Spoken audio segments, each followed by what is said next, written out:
It's one of the greatest unsolved mysteries in American history.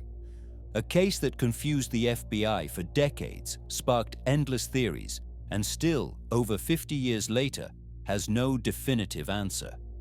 This isn't fiction. This is the real story of D.B. Cooper, the man who vanished into legend. It was November 24th, 1971, the day before Thanksgiving. At Portland Airport, a man who identified himself as Dan Cooper purchased a one-way ticket to Seattle. He paid in cash, wore a suit, and carried a black briefcase. Nothing about him seemed suspicious. Not his looks, not his voice, not his manners. He just seemed like a quiet businessman. But what he was about to do would go down in history. Flight 305, a Boeing 727, took off at 2:50 p.m. with 36 passengers and 6 crew members. The trip to Seattle was short, around 30 minutes, but shortly after takeoff, Cooper handed a note to flight attendant Florence Schaffner. At first, she thought it was just another passenger hitting on her and stuffed the note in her pocket. He leaned toward her and said, "Miss, I think you should read that note. I have a bomb." The message was clear and chilling. Cooper claimed to have explosives in his briefcase and demanded $200,000 in cash, 4 parachutes, and a fuel truck ready in Seattle to refuel the plane for escape. Florence sat beside him as he cracked open the briefcase, showing wires and red cylinders.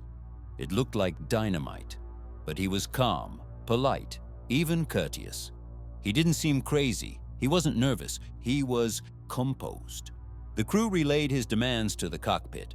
When the plane landed in Seattle at 5:39 p.m., the passengers were allowed to disembark in exchange for the ransom and parachutes. The FBI delivered the money, $200,000 in $20 bills, and Cooper let all 36 passengers go. But he kept the crew on board. He had what he wanted. At 7:40 p.m., Flight 305 took off again, this time heading south toward Mexico City, following Cooper's exact instructions: fly at 10,000 feet, landing gear down, flaps at 15 degrees. He knew the Boeing 727 well. He chose it carefully. It was one of the few planes with a rear staircase that could open mid-flight. Between 8 p.m. and 8:13 p.m., flying over the forests of Washington state, Cooper opened that rear staircase and jumped, vanishing into the night with a parachute and $200,000 strapped to his body. No one saw him jump. No one knew exactly when or where it happened. When the plane landed in Reno, Nevada, he was gone. Simply gone. The search began immediately. Dozens of FBI agents, police, soldiers, and even helicopters combed the area near the town of Ariel, Washington, believed to be the landing zone. But they found nothing. No parachute, no body, no trace. In the months and years that followed, the FBI chased every lead.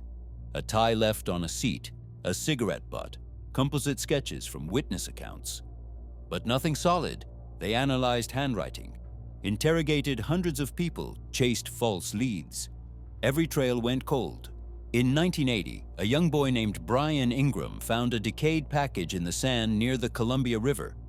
It held $5,800 in rotting $20 bills. The serial numbers matched the ransom, but that was it. The rest of the money? Gone. Cooper? Still missing. Suspects emerged? Kenneth Christensen, Dwayne Webber, Richard McCoy. All had strange stories. Some confessed, others fit the profile, but none were ever definitively identified as Cooper.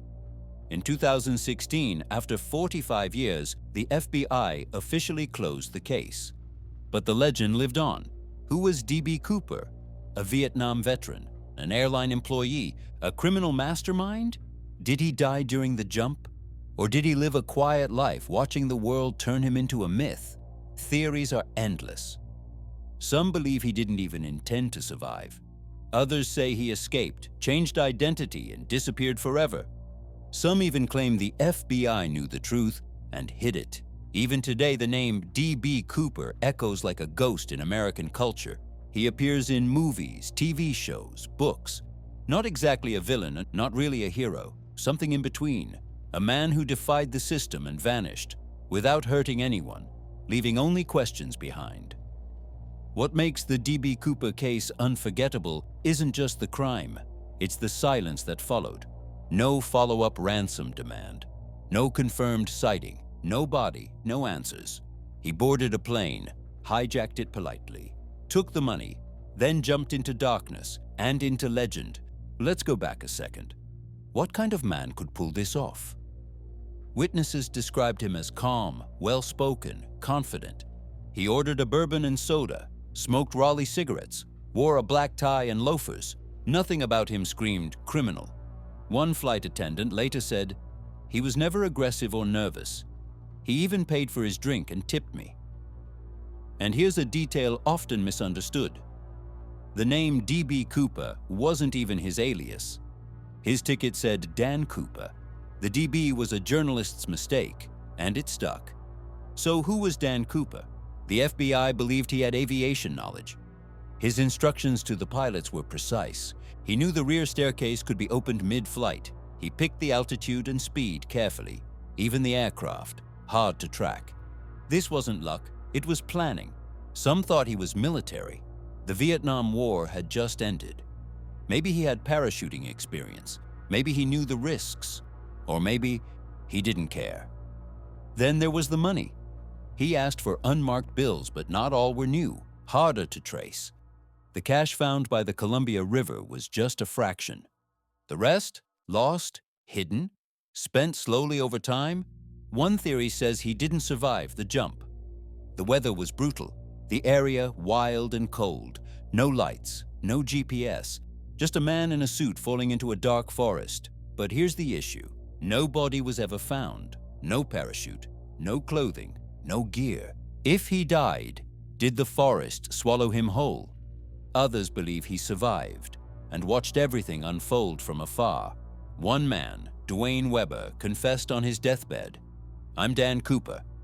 He had scars consistent with a jump, a criminal record, but no evidence. Another suspect, Kenneth Christiansen, had military experience and worked for Northwest Orient Airlines. He resembled the sketches, had unexplained money, but denied everything. He died quietly. Still, no proof. Richard McCoy pulled off a similar hijacking in 1972, just months after Cooper. He parachuted out, got caught, escaped, and was shot by the FBI during a second manhunt. Many believed he was Cooper, but there were differences. McCoy was younger, more reckless, less composed. Some think Cooper fled to Mexico or Canada. With the right contacts, a new identity, and no digital footprint in 1971, vanishing was easier than today. Then there's the wildest theory. Cooper didn't jump for money. He jumped to become a legend. Think about it. No modern case has captured public imagination like this. No one was harmed. The crime was almost elegant. A man who left behind mystery, not blood. Even the FBI, one of the most powerful investigative agencies on Earth, couldn't find him. For 45 years, they searched, spent millions. In the end, they gave up. That says something. Maybe he was smarter than they thought. Or maybe he just became someone else. Whatever the truth is, D.B. Cooper remains a symbol of rebellion, of audacity, of a mystery that refuses to die, because while many criminals fade into oblivion, Cooper disappeared into legend. In the years that followed, D.B. Cooper became more than a criminal. He became an icon, a symbol of mystery, defiance, and something deeper. A man who challenged the system, vanished, and was never caught. To some, he's almost a folk hero, someone who took what he wanted without violence and walked away in silence.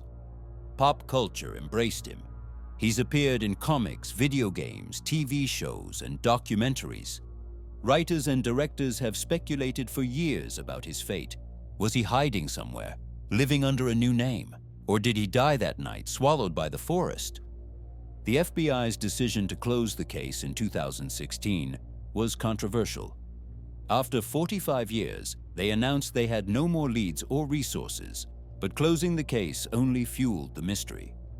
Some believe the truth was closer than anyone admitted, and that the government knew more than it ever revealed. Others saw the closure as a way to leave the legend intact.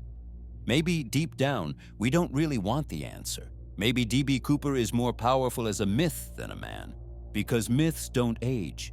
They don't disappoint. They remain frozen in time, just like Cooper, mid-air, falling into darkness, escaping both gravity and justice.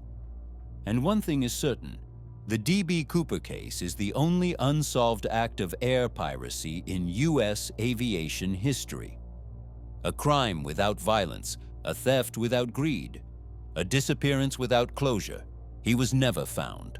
The money never recovered, the man never identified. Yet the story remains, a whisper through time, a question with no answer, a leap into the unknown. He didn't just vanish from a plane, he vanished from the world, and maybe that was the plan all along. But there's still one final layer to this story, one rarely discussed. Some experts link Cooper's act to the political climate of the early 1970s. The Vietnam War, the protests, the Watergate scandal was breaking. America was restless, disillusioned, angry.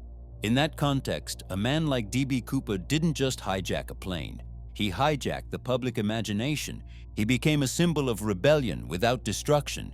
He challenged the system without hurting anyone. And in some way, people respected him for that. He was bold, but not cruel. He didn't want to harm. He wanted to disappear. And it's that lack of violence that fascinates us. In a world full of horrific crimes, Cooper's story feels almost elegant. A man who said, "I have a bomb," but didn't use it. Who took the money, but didn't hurt anyone. Then vanished. Some even speculate Cooper was part of something bigger. A test, a cover-up, a distraction. There are gaps in the investigation, strange details, odd behavior by authorities, no solid proof, but theories persist. Because the truth always felt just one step too far. Even today, treasure hunters explore the forests of Washington and Oregon, searching for clues, remains, lost bills. Online forums debate every detail. Podcasts, documentaries, old witnesses. The mystery lives on. Because Cooper left the story open, unfinished, and that's the heart of his legend. He didn't just disappear from a crime scene. He entered our culture, our fears, our imagination. In the end, Cooper gave us something no courtroom can close, something no detective can solve, something no journalist can explain. He gave us the perfect question, and maybe deep down, we don't really want an answer. If you enjoyed this video, you can support us by subscribing to the channel. Thank you.